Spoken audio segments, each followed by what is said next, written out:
भाई जो गुरु वचन पे डट गे, कट गे फंद 84 के। मुंडित जट्टा जुट में देख, डूबया सकल बिना विवेक। कि ये सारे बिना विवेक के, बिना विचार के, ठीक है, तत्व ज्ञान ना मिलने से सारे अपना जन्म बर्बाद कर रहे। अब चलो, वो तो बेचारे जो जगत वाले हैं, सांसारिक हैं, उनको तो तत्व ज्ञान नहीं है, इसलिए अपना जीवन बर्बाद कर रहे हैं उल्टी साधना करके।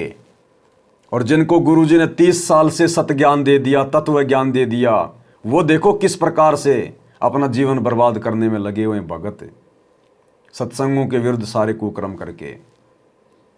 तो भाई और बहनों, परमात्मा हर प्रकार से समझाते हैं। गुरुदेव के सत्संग जगत के लिए भी होते हैं, भगत के लिए भी होते हैं। और परमात्मा ने बताया कि सतगुरु कह क्या रहा है और उस कहानी के माध्यम से समझा क्या रहा है। तो गुरुदेव जो सांसारिक लोगों के लिए जो ये बातें बोल रहे हैं ना, हमने तो भक्ति मार्ग में हमारे लिए क्या संकेत है, हमने भी किस प्रकार से सावधान रहना है। तो हमने तो अपने मतलब की बातों को पकड़ना है, क्योंकि तत्वदर्शी संत का सत्संग सबके लिए होता, सबके लिए। जिसके जैसे संस्कार होते हैं, जिसका जैसा भाग्य होता है, जिसकी जितनी बुद्धि होती है, उसी अनुसार परमात्मा के शब्द उसके ऊपर जो है वो असर करते हैं। तो सांसारिक लोगों की जो साधना है, जो क्रिया है, जो शास्त्र विरुद्ध है, उसके विषय में गुरुदेव बता रहे हैं कि उनको तो ज्ञान नहीं है, लेकिन हम भक्तों को ज्ञान देने में सतगुरु ने क्या कमी छोड़ दी, जो हम भी वापस वही काम कर रहे हैं। अरे वो तो इसलिए अनुपासना कर रहे हैं कि उनको ज्ञान नहीं है। फिर सतलोक आश्रम मैनेजमेंट हरियाणा ने अयोध्या में श्री राम लला के मंदिर में वहां जाकर, जहां राम लला के दर्शन करने के लिए दुनिया आ रही है अनुपासी, उनके लिए वहां अयोध्या में जाके भंडारा लगाने की क्या जरूरत थी। भाई और बहनों, आने वाले समय में दुनिया हंसा करेगी इनकी ऐसी ऐसी मूर्खता देखकर कि गुरुजी का परिवार, और इतनी बड़ी मूर्खता। भाई सही कहा करती है दुनिया कि दीपक तले हमेशा अंधेरा रहता है। अरे गोहाना में गौशाला वाले अपना हवन यज्ञ कर रहे हैं, महर्षि दयानंद वाला स्वाहा, और सतलोक आश्रम ने जाकर उस गौशाला में भंडारा लगा दिया। लोग आशा करेंगे भाई और बहनों कि इन मूर्खों को छोटी सी चीज समझ में नहीं आई अपने गुरुजी की 30 साल में। इनको गुरुजी क्या खाक समझ में आए होंगे, क्या हमारे पूर्वजों का खाक मोक्ष हुआ होगा।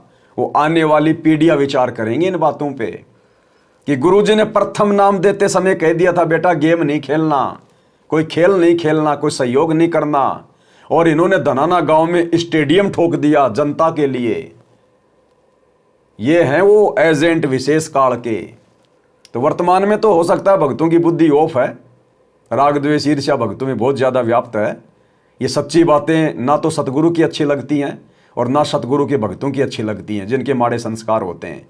लेकिन आने वाले समय में तुम्हारे ही वंशज तुम्हारे को धिक्कारा करेंगे, दुत्कारेंगे तुम्हारे को कि जीवन बर्बाद कर गए हमारे दादाजी, हमारे परदादाजी। ये हाल हो जाएगा अंत में। तत्व ज्ञान ना मिलने से सारे अपना जन्म बर्बाद कर रहे हैं। विरक्त उदासी ऐन माया लाग मीठी सेन, बागंबरिया उपंबर ऊट, सो तो बंधे तुम के बूट। गुदरिया बने वो रंग बिसरते, बिचरे फिरत हैं बेनंग, पुस्तक पति लंगे फिरे। और कुछ साधु संत बनकर सुंदर कपड़े लाल गाड़ के चलो। अलोनिया खात है नहीं लोन, दीजे पीठ करती गौन। आज कुछ छोटी मोटी साधना करते हैं, उनमें कुछ छोटा मोटा अपना नियम बना रहे हैं कि हम अन्न नमक नहीं खाते, कोई कहते हैं प्याज नहीं खाते। परमात्मा कहते हैं ये इस तरह की साधनों से मोक्ष नहीं होगा, अगले जन्म में ऊंटिया गधा बनोगे, तुम्हारे कमर के ऊपर नमक लादा जाएगा, फिर कहां भागोगे इससे। यानी सच्ची साधना करो। धरने बैठते हैं मूड जी में पंच गिरा समरूप। कुछ क्या करते हैं, एक घड़े में सुराख करवा के एक तपाई सी पर रखवा दो, ऊपर स्टैंड बना कर 3-4 फुट का, उसके नीचे बैठ जाते हैं सर्दियों में। अब देखो तो बेचारे डोले ढोरे हैं कि गरीबबाजी कहते हैं, गरीब चारों युग में, कबीर साहब कहते हैं चारों युग में संत पुकारे की फूक आम हेल रे, हीरे माणिक मोती बरसावा में, ये जग चुगता ढेल रे, ये जग चुगता ढेल रे, हीरे मोती माणक बरसे और ये जग चुगता ढेल रे, पत्थर कंकर इकट्ठा कर रही है दुनिया। और आज देख लो भाई और बहनों, परमात्मा हीरे मोती लाल बरसा रहा है, परमात्मा अमृत ज्ञान की वर्षा कर रहा है, और परमात्मा की शरण में आने के बाद भी ये ज्ञान विरुद्ध उल्टे कुकर्म करके सतलोक आश्रम मैनेजमेंट हरियाणा ढेल चुग रहा है, ढेल पत्थर कंकर इकट्ठे कर रहा है। और हम सत्सेवक भाई बहन अपनी आत्मा का कल्याण करवा रहे हैं गुरुदेव की प्रत्येक मर्यादा में चलकर। हमने दुनिया को नहीं देखना, हमने भगत समाज को नहीं देखना कि भगत हमारे बारे में क्या सोचेंगे, भगत हमें क्या कहेंगे क्या नहीं कहेंगे। हमने अपने आत्म कल्याण को देखना है और अपने गुरु की मर्यादा को देखना है। तो हमारे खुद के 90% भाई बहन इस परीक्षा के समय में ढेल चुग रहा है, कंकर पत्थर इकट्ठे कर रहे हैं, मर्यादा तोड़ तोड़ के, जगत को प्रसन्न कर करके और गुरु को नाराज करके। कबीर साहब कहते हैं चारों युग में संत पुकारे की फूक आम हेल रे, हीरे माणिक मोती बरसावा में, ये जग चुगता ढेल रे। ये डरे लोनिया की बात बता रहे हैं। एक है गुफादारी शब्द, सो तो पड़ जम के फंद, टूटी चर मांगते है चून, जन्म में बीज बोया गुण, अर्पण करें बहुत आचार, पोथी लिए खर का बार, चीन्या नहीं रमता राम, कुटन बह मुए बेकाम, अगत आप है लोलीन, खोजी खोज कर यकीन, पर मुद्रा एक कान, योगी योग का नहीं ध्यान, कनफटिया कलंदर कूर, अवगत महल साहेब दूर, भरमी भरम की बाजी, कबूले पंडिता का जी। होय होय, ये सारे भूल रहे हैं पंडित और का जी। सन्यासी उदासी जान पाया नहीं सतगुरु ज्ञान। होय होय, इनको जितने भी सन्यासी हैं, उदासी हैं, सट दर्शनी हैं, इनको सतगुरु का ज्ञान प्राप्त नहीं हुआ, इसलिए भक्ति भी कर रहे हैं, तड़प भी रहे हैं, मार्ग ठीक नहीं मिला। और बच्चों, आपके ऊपर कैसी कृपा कर दी, आप इतनी अच्छी आत्मा हो, मैं वर्णन नहीं कर सकता। क्या कह रहे हैं परमात्मा कि बच्चों आपके ऊपर कैसी दया कर दी परमात्मा ने, आप इतनी अच्छी आत्मा हो, मैं आपका वर्णन नहीं कर सकता। अरे वर्णन तो एक जीव अपने भगवान का नहीं कर सकता, उसकी महिमा का नहीं कर सकता, उसके उपकार का नहीं कर सकता। इसके बावजूद गुरुजी आप और हम जैसे 2 कोटि के जीव के लिए इस प्रकार के शब्दों का प्रयोग कर रहे हैं। किनके लिए? हम सत्सेवकों के लिए, ना कि सतलोक आश्रम मैनेजमेंट हरियाणा से जुड़े हुए भाई बहनों के लिए। क्योंकि अंतर्यामी हिसार जेल में बैठ के सब कुछ देख रहा कि बाहर कौन मर्यादा में है, कौन भक्ति कर रहा है। अब सतगुरु का ये प्रसाद, सतगुरु का ये आशीर्वाद, इस प्रकार के शब्द, क्योंकि आप और हमें तो गुरुद्रोही घोषित करवा रखा है। डायरेक्ट तो गुरुजी हमारी बढ़ाई करेंगे नहीं, हमारी प्रशंसा वो करेंगे नहीं, हमारी हिम्मत वो बढ़ाएंगे नहीं। क्योंकि अगर हमारे विषय में गुरुजी कुछ अच्छा बोलेंगे तो ये काल एजेंट नाराज हो जाएंगे।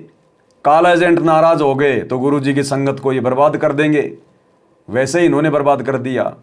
तो गुरुजी इन्हीं लोगों के माध्यम से ये सत्संग भेज भेज के और बीच बीच में आप और हम मर्यादित आत्माओं के लिए संकेत कर रहे हैं कि मेरे सत्सेवक बच्चों, मेरे पास शब्द नहीं है तुम्हारी महिमा करने के लिए, तुम्हारा वर्णन करने के लिए। तुम कितनी अच्छी आत्मा हो कि इस परीक्षा की घड़ी में हर प्रकार से तुम हर प्रकार के दबाव को सहन करके मेरे से तुम्हारे को गुरुद्रोही भी घोषित करवा दिया, झूठ साच बोल के, अपने गुरु को मानुष मान के, और मेरे सामने झूठ बोल के मेरे परिवार ने तुम्हारी झूठी शिकायतें करके तुमको गुरुद्रोही घोषित करवा दिया, तुम्हारे खिलाफ लेटर निकलवा दिए, ऑडियो वीडियो निकलवा दी।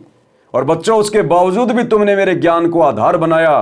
तुम ढीले नहीं पड़े, तुम कमजोर नहीं पड़े, और तुम भक्ति मार्ग पर दृढ़ता के साथ आगे बढ़ते रहे और वीडियो बना बना के अपने अन्य भाई बहनों को भी समझाते रहे। इसलिए गुरुदेव कह रहे हैं कि तुम्हारा तो इसी जन्म में पूर्ण मोक्ष है, तुम्हारा कल्याण है, तुम्हारा लास्ट जीवन है ये। इसलिए परमेश्वर संकेत में कह रहे हैं कि मेरे पास शब्द नहीं है जो मैं तुम्हारा वर्णन कर सकूं। ये है गुरुदेव के कहने का आशय, क्योंकि वो तो अंतर्यामी है। क्या उस अंतर्यामी को स्टेडियम दिखाई नहीं दे रहा? क्या ये गंदी राजनीति दिखाई नहीं दे रही? जाट भवन दिखाई नहीं दे रहा? आश्रमों में हॉस्पिटल दिखाई नहीं दे रहा? दुनिया भर का आडंबर पाखंड दिखाई नहीं दे रहा? सब कुछ दिखाई दे रहा है उसको। इसलिए परमात्मा संकेत में अपने सत्सेवक बच्चों को आशीर्वाद दे रहे हैं। पी रहे हैं, मार्ग ठीक नहीं मिला। पर बच्चों, आपके ऊपर कैसी कृपा कर दी। आप इतनी अच्छी आत्मा हो, मैं वर्णन नहीं कर सकता। कोई शब्द नहीं, कोई कहां से शुरू करूं, कहां की आपकी महिमा खत्म करूं। पर तुम बालक हो, बहुत भटक लिए, बहुत उठा लिए इस गंदे लोक में। आप निकलो इससे। आज जन्म होया फिर मर गए। तो बच्चों, आपकी किस्मत की तुलना यदि मैं आज ब्रह्मा विष्णु महेश से करूं तो वो कमजोर है। जो गुरु वचन पे डट गे, कट गे फंद 84 के, कट गे फंद 84 के, कट गे फंद 84 के। भाई जो गुरु वचन पे डट गे, कट गे फंद 84 के, कट गे फंद 84 के, कट गे फंद 84 के। भाई जो गुरु वचन पे डट गे,